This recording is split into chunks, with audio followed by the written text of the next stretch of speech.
Sa batang balita, 6 na taon matapos aprubahan ang Anti-Trafficking in Persons Act, naglabas na rin ang Department of Justice ng Implementing Rules and Regulations na magsisilbing gabay sa pagpapatupad ng batas kontra organ sale.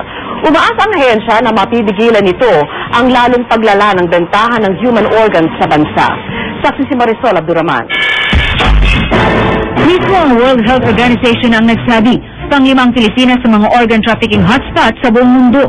Noong taong 2005 nga raw, mahigit 6 organ transplant ang naitala sa bansa. At sa paglipas nga raw ng mga taon, tuloy pa rin daw dito ang malawakang bentahan ng mga organ.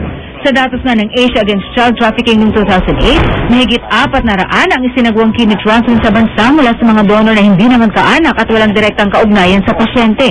Ang agaw pansin pa, 40% sa mga organ recipients, panay mga dayuhan. Availability of persons willing to sell.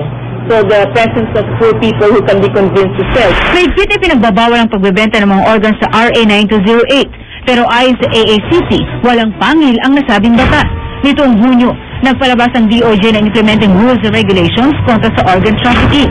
Nakapaloob dito ang pagbabawal sa pagbebenta at pagbili ng organ, kamag-anak man, kakilala o hindi ang panggagalingan ng organ. Kung meron mang bayaran, ayun lang sa hospital na requirement at saka sa mga gamot, etc. Hindi rin basta-basta pinapayagan ang pagdodonate ng organ ng hindi kaanak o kakilala ng pasyente.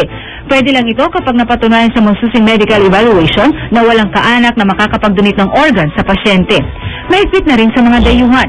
Kailangan may sertifikasyon mula sa embahada o konsulado ng foreign national na magpapatunay na voluntary at hindi binayaran ng organ donor. 20 taong pagkakakulong at 1 hanggang 2 milyong piso multa ang parusa sa sino mang mapapatay ng recruit o namilit sa isang tao na ibigay ang kanyang organ. Umaasa ang Interagency Council Against Trafficking na mababawasan ang kaso ng organ trafficking sa bansa sa pagpapalabas ng nasabing IRR. Isinusulong din ng grupong organ donation mula sa mga patay. Yan ang unang solusyon sa problema na ito. Ako si Marisol Abduraman, ang inyong saksi.